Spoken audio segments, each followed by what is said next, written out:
here on the Mass Fuel Podcast. This thing belongs to Mr. Ronnie, belongs here, and let's see if we can bring this damn thing back here next year, along with the Super Bowl. Here we go. Steelers did it the hard way.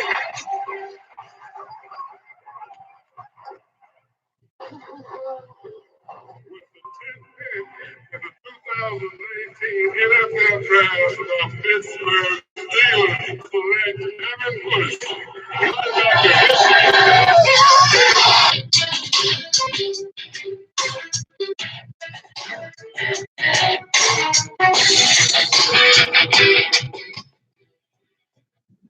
And welcome back, everybody, once again to the Mass Fuel Podcast right now. I was just on a moment ago. I want to take a special time to thank Mr. Brian Diardo, NFL writer for CBSSports.com, who took the time to join me once again here to do an NFL season preview, hot button topics around the league. He just shared his thoughts on Andrew Luck's retirement, as well as the Cowboys' contract situations right now with their quarterback, Dak Prescott, and the running back, Ezekiel Elliott. Bears being a betting favorite, possibly for those to represent the Super Bowl, and his Super Bowl favorites in the NFC and AFC. But right now, we get to zoom back here on the Mass Fuel Podcast right now.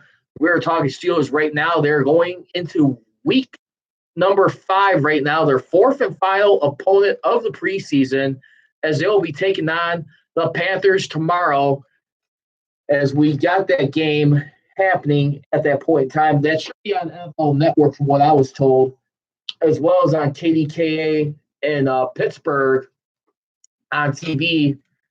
As that game, it is, let's see, they're going to be playing tomorrow, as a matter of fact, against the Panthers, as we look at it, as they get ready to wrap things up for the season and look at everything. And just definitely some interesting stuff right there from Brian. But as a matter of fact, that game for that will be happening.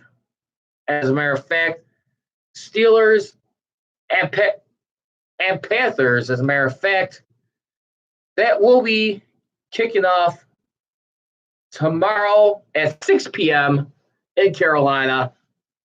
And boy, we got some interesting stuff to get in there with that. But yeah, I definitely feel like right now, where you look at right now, I mean, you look at a lot of the hot button topics right now, as they just claimed the quarterback off waivers. We're going to get into them in just a moment here.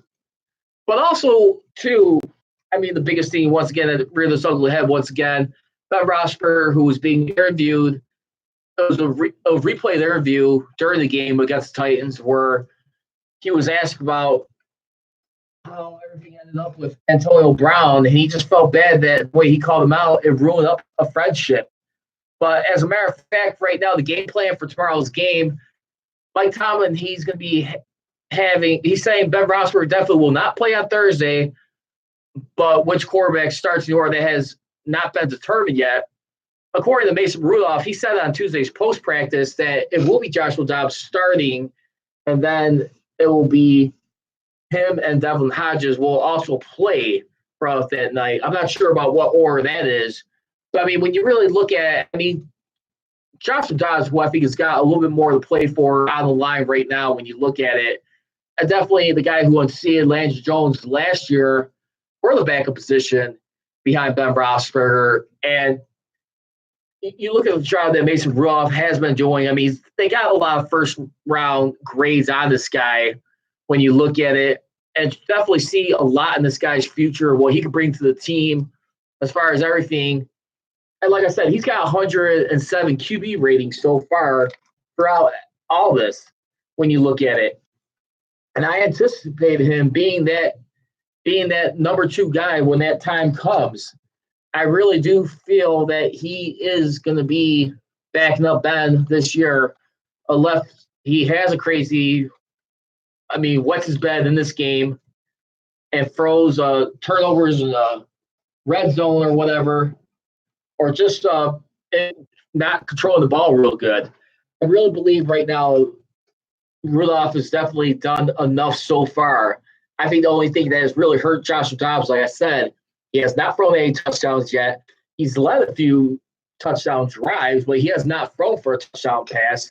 I think that's got to be the biggest eye opener. I mean, we know the guy can run. The only thing is where I get a little concerned with a guy like Josh Dobbs. I mean, if they do decide to hold on to him, can they transition him into another role? Can they use them as a special play calling? Maybe some wildcats, maybe some like special teams. I mean, do you take a chance and utilize a guy like Joshua Dobbs? I mean, have him on some kick returns, in my opinion. Why not? I think if anything, what you could do is that you utilize them in some different areas. I mean, yeah, you have you're used to playing quarterback for a long time in your career, but shoot, I mean, you look at a guy like Ryan Switzer. Ryan Switzer, I don't think has not done enough necessarily to slam the door shut. Why he should still be the consistent, return man on special teams. I still think he definitely shows a little bit of vulnerability in those areas.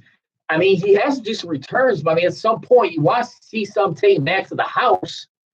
I mean, if you ask me, and you want to be a little bit more.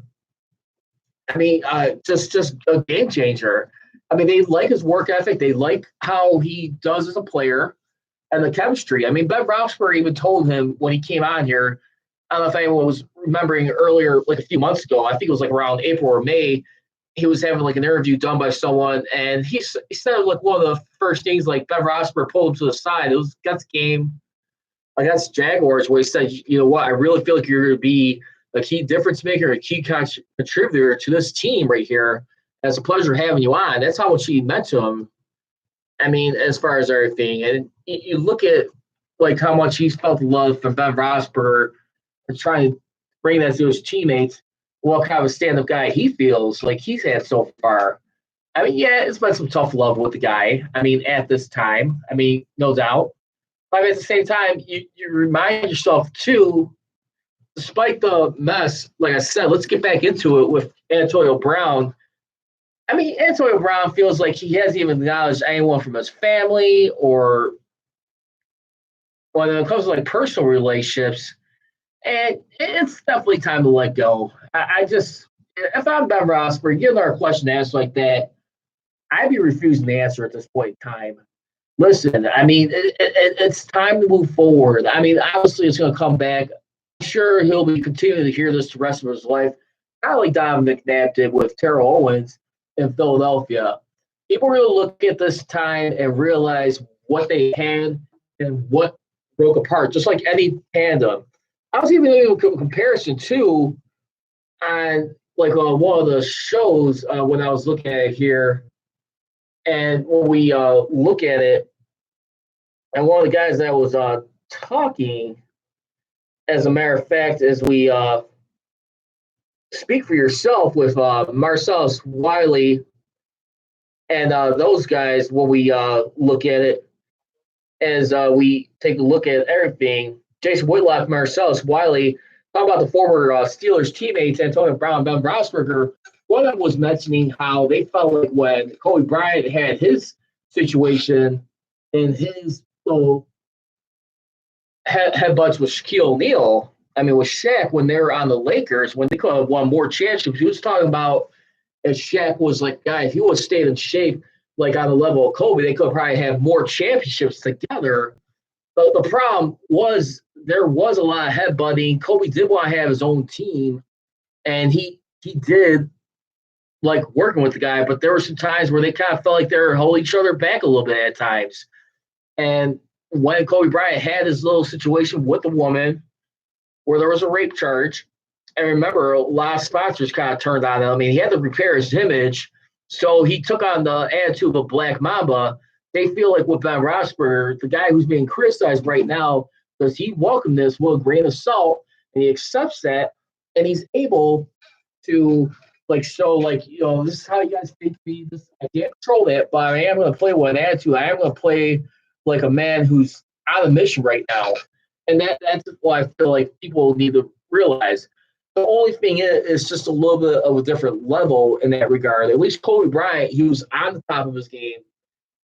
He had a pair of finals MVPs. Ben Roethlisberger is yet to win a regular season MVP, yet alone a Super Bowl MVP, which I felt like he should have had a long time ago, which would have been Super Bowl 43. I definitely feel like that was the only Super Bowl he legitimately won at that point where he should have been granted that award. And I just feel like with the unity of this team, when you really think about things, I really feel like that's where you got to look at it right now. Well, let's get into it. Some other trending topics right now with the Steelers. I mentioned, and here's a guy who they were able to claim off waivers. He was recently signed by the Browns back in May as an undrafted free agent. How about none other than Javonte Dean? He got claim off waivers as a former Miami Hurricane. This guy right real quick over here.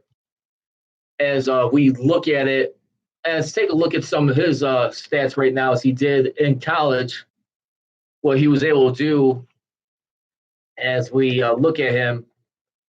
And his career highlights overall, I mean, with the University of Miami, he spent 2 seasons from 2017 through 2018. Pretty much he has, at least right now, 3 interceptions for 46 yards he returned. He's had 2 pass deflections, and he's had a total of 28 tackles in his career. And that's where he comes from. So the guy who went undrafted very quick over here. Love to see what he could definitely bring to the table as far as like contribution-wise. I mean, when you think about the Steelers' depth chart right now and where you look at, I mean, like I said, I mean, you brought in like a guy like Steven Nelson to play the opposite side of Joe Hayden. You got Ari Burns, who's playing for that third quarterback position, who's barely being out over Cam Sutton. I'm just a little bit intrigued right here by the depth they got right now. And then you also look at Justin Lane, who they also drafted earlier this year too. I mean, in the draft, and see what he's going to do with this team. But like I said, I really believe right now that the Steelers, I think the biggest pressing need, as Mark Kaboly, as he was saying in The Athletic right now, and the thing that they're needing right now, well, this was written by Matt Burrows, excuse me. Mark Kaboly was able to highlight in Twitter, and that the Steelers need is definitely be tight end. Their surplus is at their quarterback, and they're in great need of tight end behind Vance McDonald right now, who's definitely going to be the feature guy this year. And you talk about a guy like Xavier Grimble, he's not necessarily like the security blanket you want to like hang your head on and look for this year to really back him up. I mean, Zach Gentry has still got a way to prove himself so far. I mean, when you look at it overall. And like I said, there's still some question marks in that area as far as if a move is going to be made, will it be in that area? That's all. So I really feel like right now where they got to really be a little bit more focused on, I think definitely tight end, outside linebacker position would be another one if they can, if they're able to make some deals. But also, too, what they really got to be more particular to, where I like to see if they're going to make another move at. I mean, other than that, I think it definitely has to be too. I probably have to say linebacker at this point in time, only because we don't know what's going to be happening with Ola Adeniyi right now. We're going to get into him a little bit later on. But also, too, right now, speaking of which, as we take a look at it, Mike Tomlin had some comments as far as like where he felt like the rest of the guys were in preseason this year as we took a look at it. And he really felt like this was his take on the rookies as far as where they're at in camp in the preseason. Here's what he had to say at this point in time as he was being interviewed yesterday.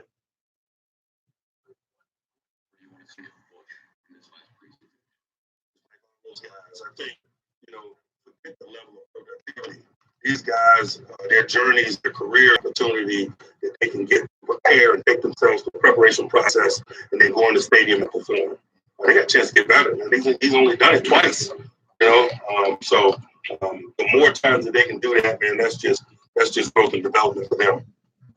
Yeah, and then definitely, like I said, I mean, you talked about, me and Brian were talking about earlier about having the preseason possibly be cut away. Talked about that earlier this past Sunday from an article written by Bobby Labriola.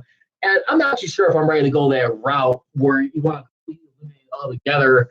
I think you want to still have these guys get a lot of development.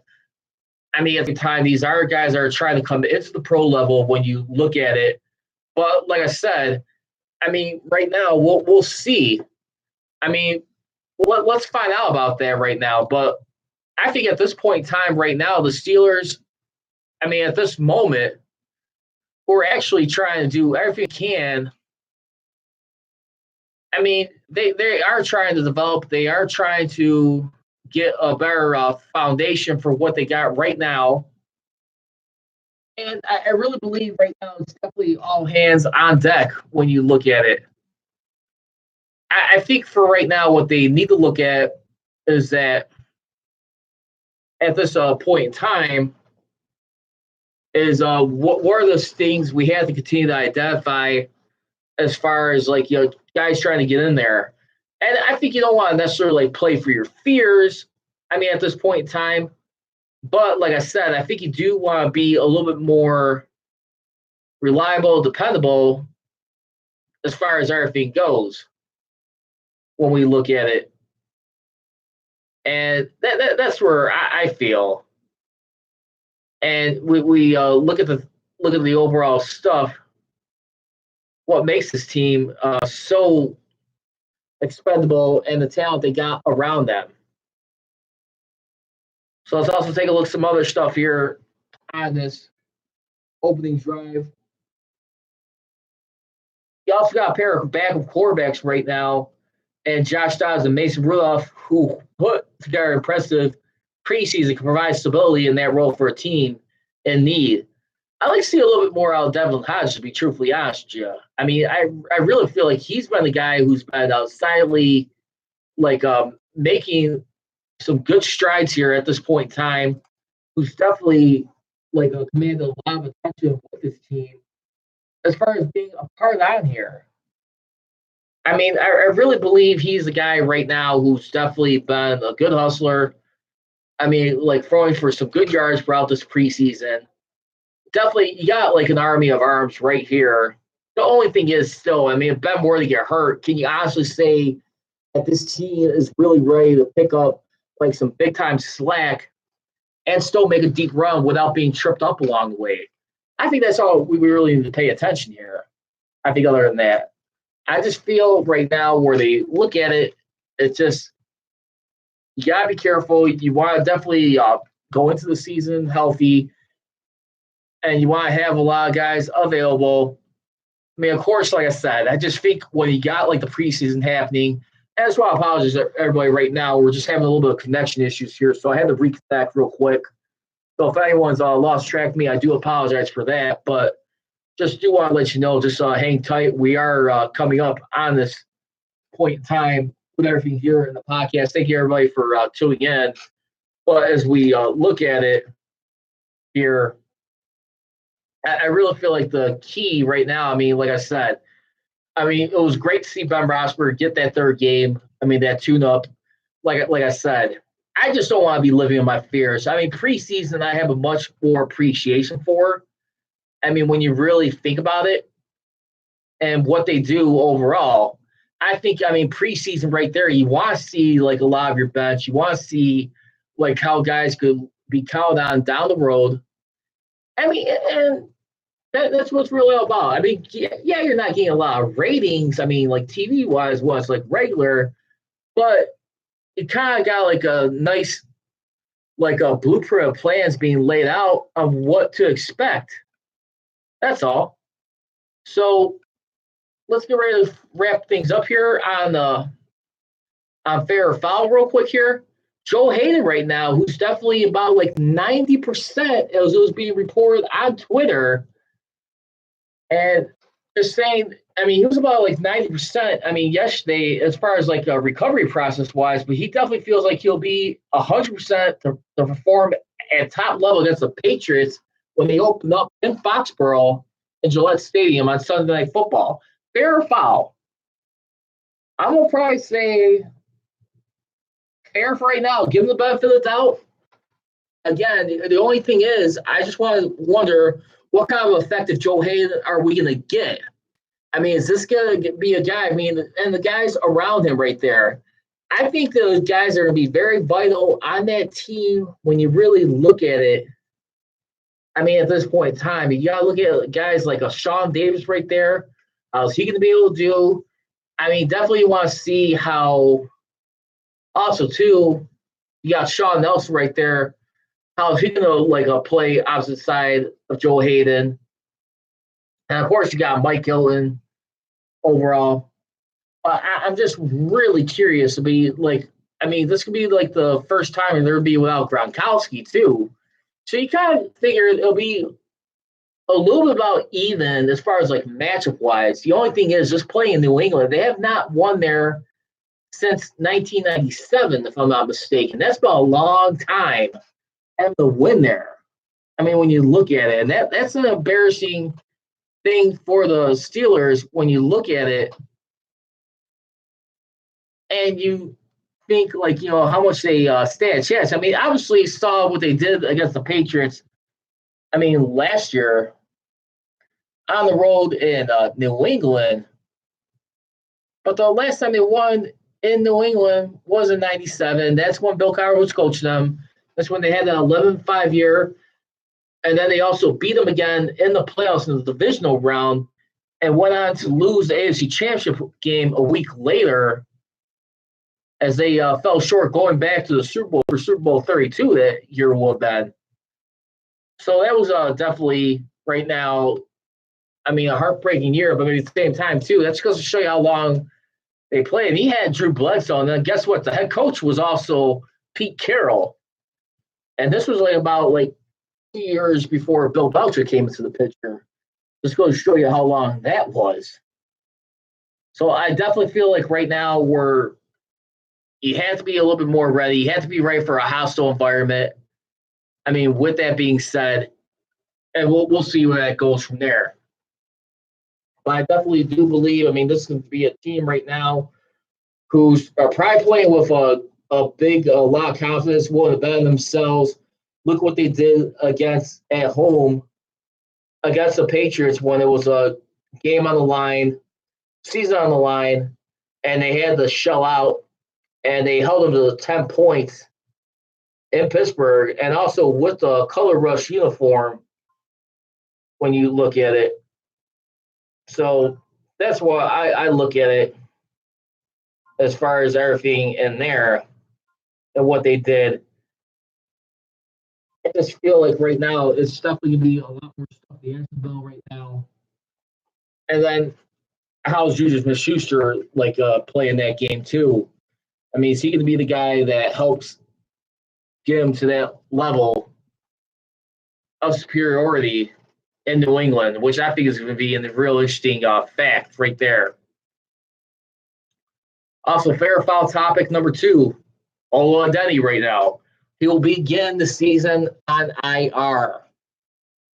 I have to say fair on that one. I mean, this is a guy right here. I mean, he's only played one game last year. Didn't happen until the LA Chargers. He was still, I mean, he didn't play any more games after that. I mean, this is a guy right here who, when you look at, I mean, who's really has some encouraging signs. Draws some comparisons to a guy like a James Harrison, Debo, who formerly was with the Steelers, having the same number, as a matter of fact, and kind of how the Steelers in there and that matchup, when you also had a guy who was also for number 92 and Jason Gilden, from Jason Gilden and James Harrison, who's one of their sack leaders. Remember, that's who James Harrison passed up on the all-time sack list, who had 80 in that regard. But I'm not sure about that. I'm just not really willing to bet the farm on this guy just yet. I think he still has to show a little bit more availability. He's definitely got want, but man, when you're having injuries pile on you like that early, I just think it's just a little bit of a troubling sign for later on. We'll see where that goes. So And that's where I'm looking at. But also, I want to I want to emphasize a little stat that I put out there earlier in the week, and watch fans to hear about this. I just want to just clarify one thing. I know I put this out on Twitter and social media. So just to be clear, real quick, I was doing some research, some Super Bowl historical data, and when we look at, I mean, with the Steelers right now, did you know this fact right now? As far as what you look at with their defense, as far as total defense in the history of the Super Bowl era, in a 16 game format, when it's just 16 games played, 2008 Steelers are number one, and that's number one in total defense over the 92 Dallas Cowboys. Steelers had 3,795 yards allowed in that season. Then you have the Cowboys with 3,931, the Ravens with 3,967, 2002 Buccaneers with 4,044, and last but not least, in the top five, the 85 Bears, 4,135 yards surrendered. So we're even talking over great teams like those undefeated Miami Dolphins, who's like not even in the top five. But when you look at overall, like history, what it was counted in every game, regardless if it's 14 or 16 games, 1974 Steelers are number one in total defense. I'm talking about just for teams to win the Super Bowl in the same season. I'm not talking about like teams who during the Super Bowl era who went to the playoffs and went to the Super Bowl and lost or didn't make it to the Super Bowl. I'm just talking about the teams who won the Super Bowl that year in the same season. Steelers have number one defense in the 2008 Steelers in a 60-game format, and the 1974 Steelers are number one, followed by the 1969 Chiefs, 1977 Dallas Cowboys, 1973 Miami Dolphins, and 1972 Miami Dolphins. So those back-to-back championship teams in there was included a perfect season. That just goes to show you how impressive they were right there in that regard. Just stuff I want to brag off about, but I also want to like expand like what I was telling Brian DiArno. I think is be a big key for this year. If they're going to have any whiff of a Super Bowl this year, I think for like my magic number as far as like takeaways I want to see them get, it has to be in that high 30 mark. I mean, early 30, I would say. At least 30, 35 if they can. If they're going to be a championship team, usually once they get between 29 and 35 takeaways combined from the Bill Cowher, Mike Tomlin coach-led teams, they usually get to the playoffs about 61% of the time. And that's my anticipation. They're going to do anything that big of a run. It's going to have to be do that. And that's going to wrap it to a close to this edition of the Best Steel Podcast. So once again, thank you for those of you tuning in. I will be keeping tabs on the cuts that we made this weekend coming up. Hopefully we should find out between Friday and Saturday what moves the Steelers will be making, who they're going to release, who they're wanting to sign. So stick around for a special edition of that Steel Podcast. I'll be having one for you this Saturday at about 7:30 p.m. Central Standard Time at the latest. I'll give you my thoughts and interesting notes as they get ready to prepare for the New England Patriots. But like I said, they got one more game to go in the preseason when they take on the Carolina Panthers, how they've traditionally been finishing off the last few years in the preseason. Again, you can follow me on Twitter at Pride Richie. You can also check me out on Instagram, Metasteel Nation, and check out my YouTube channel, Metasteel Podcast. As always, leave you. Don't be trolling, be rolling. Here we go, Steelers. Here we go. Hang on.